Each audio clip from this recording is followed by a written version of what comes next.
Look, if you're a buyer's agent and you're like, you should be knowing, here's a good neighborhood, here's a good schools, let me educate you, let me get you this. It's not just, hey, let me sit you up on a feed. When you find a nice house, call me and we'll go look at it. No, this is going to require everybody to step their game up, which I love.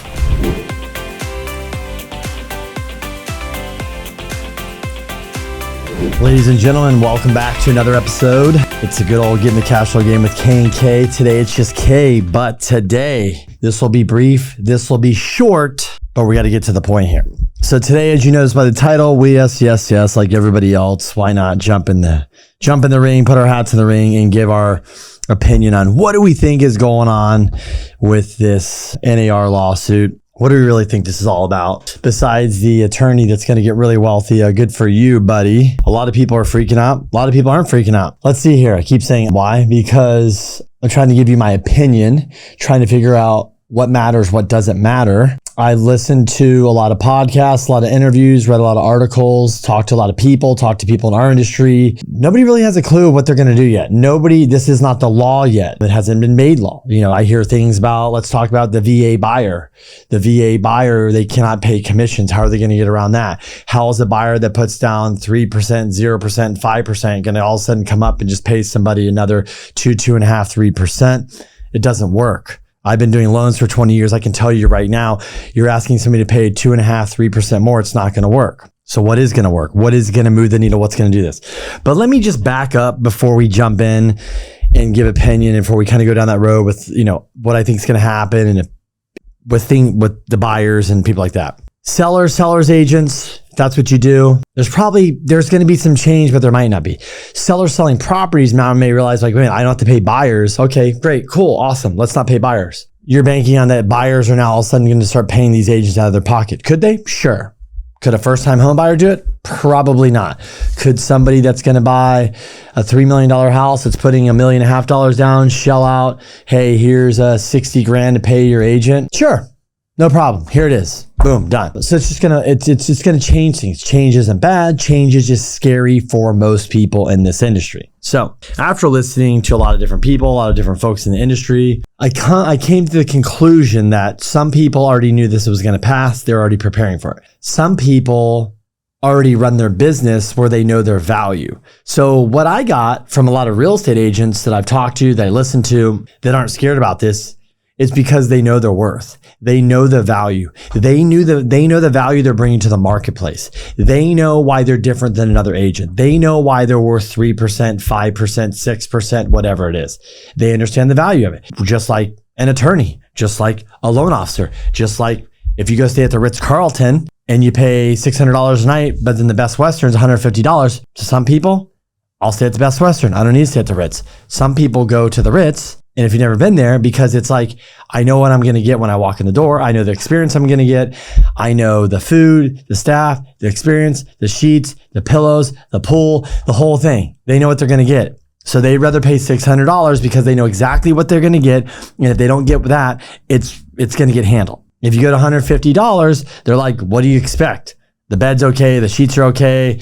Yeah, we haven't cleaned the pool in a couple days. Like, there's really nobody around the property giving you service. Like, I get it. That's because that's what you should expect. So if you're a buyer and you've been expecting a certain service and all of a sudden now you're like, wait a minute. So now you're going to tell me if I'm only willing to pay a broker 1% and that's what I agreed to, then I should get the service of a 2-star hotel? Sure. Absolutely. That's how it works, right, folks? So that's what I think this is really coming down to is maybe there's 50. I put this into my brief the other day.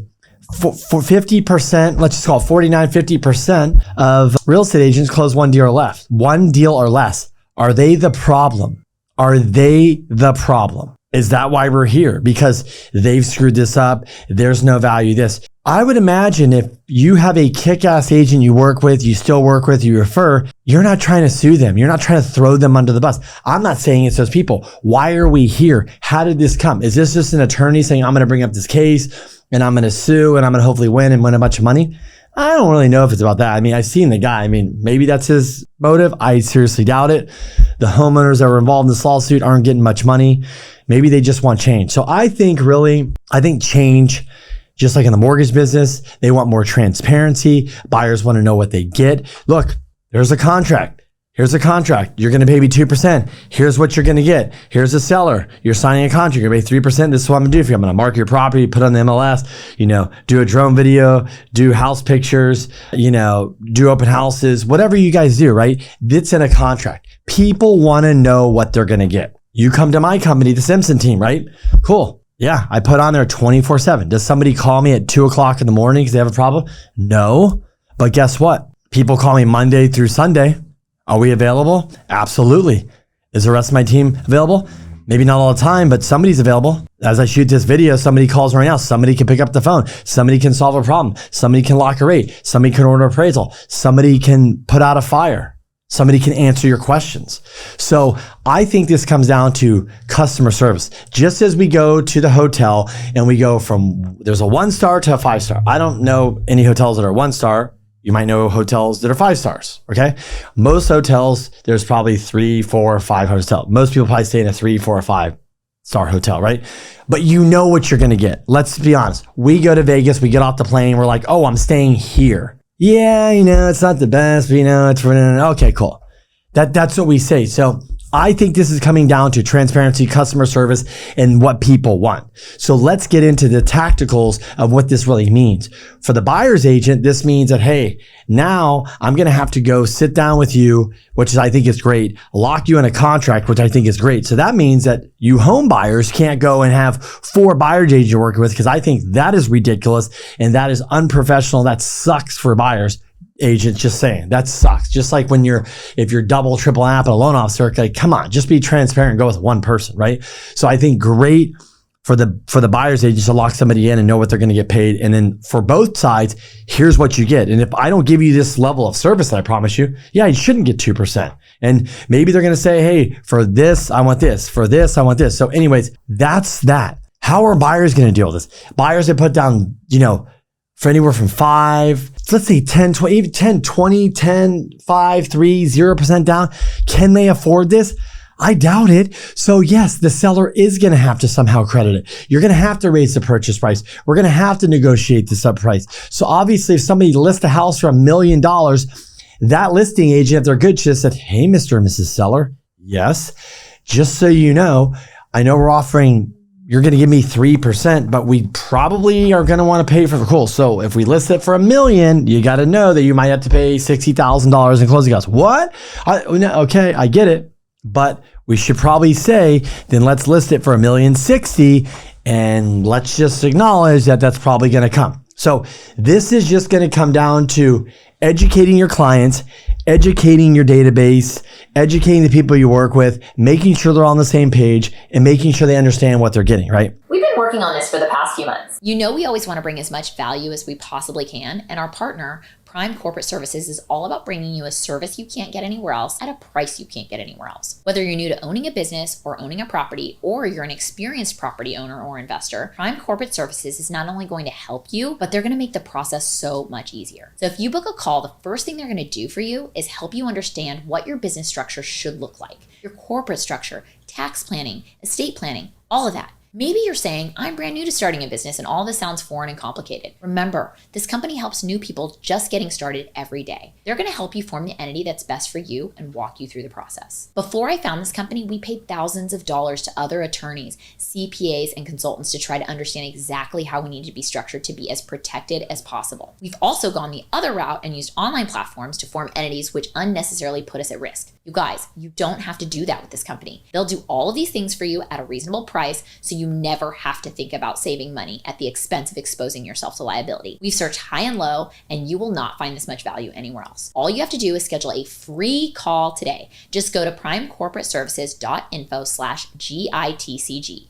Once again, that's primecorporateservices.info/GITCG. We'll also leave the info for you in the show notes.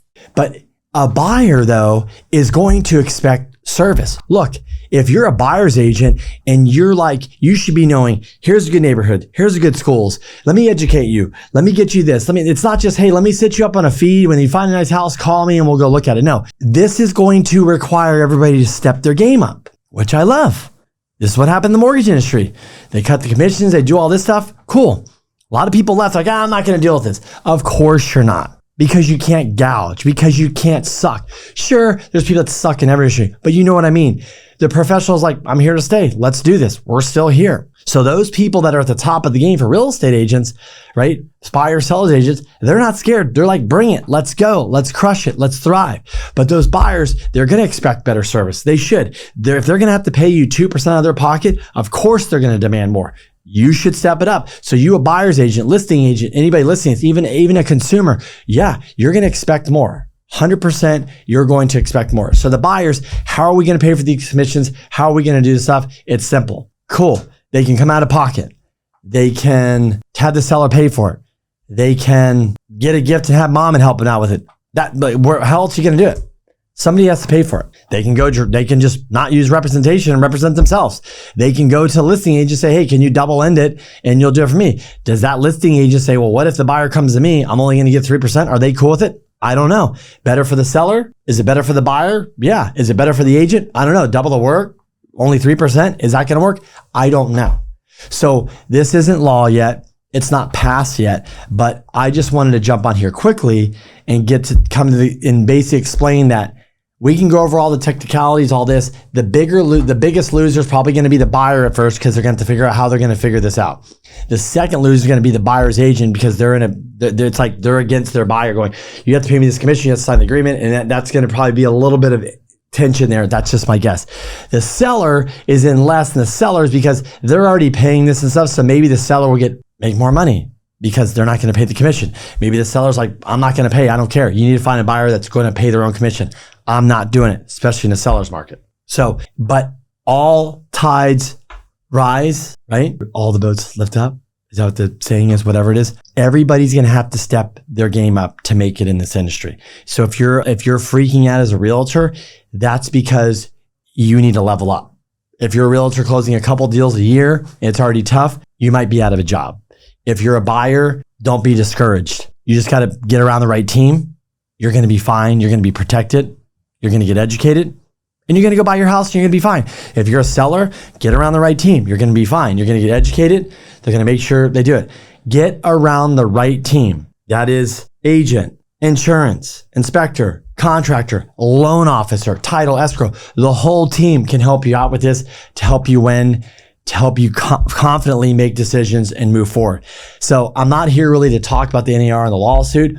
I'm talking about the mindset around this. I'm talking about that I think this is really we want more transparency. We want people to step up their game and we want to negotiate things. So if you're not worth 3%, you're not going to get it anymore. And end of story. And that's what the general public says. That's why the lawsuit got lost. That's why NAR settled. That's why they're probably going to prove this. And then obviously there's work to do is allowing VA buyers, FHA buyers, conventional, these people down. How are they going to do this? Like, what about them? Because right now those people feel lost in how they're going to do this. So, but if you work with a good team, if you're listening to this, you're a first time home buyer, you're working with the right team, as I just mentioned, you will do just fine. You'll be protected and you'll be good to go. So I will circle back on this again when I have more information. Maybe I'll bring somebody else on the podcast. But anyways, guys, thanks for watching, listening. Remember, like, comment, share, whatever you got to do, But anyways, until next time, it's Kenny.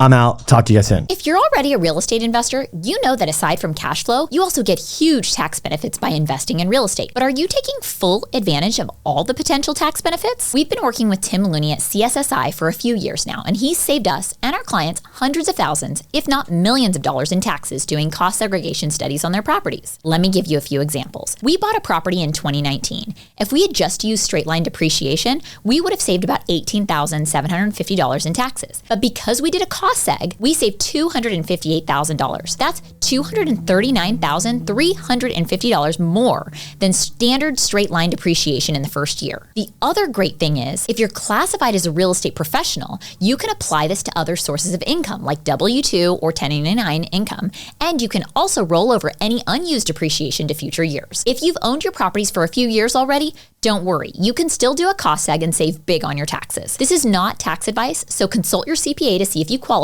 to take advantage of these benefits. Call or text Tim at 318 318-469-9861 to get your complimentary property analysis. Once again, that's 318-469-9861. And I'll also include his information in the show notes. You guys don't want to miss out on these tax savings.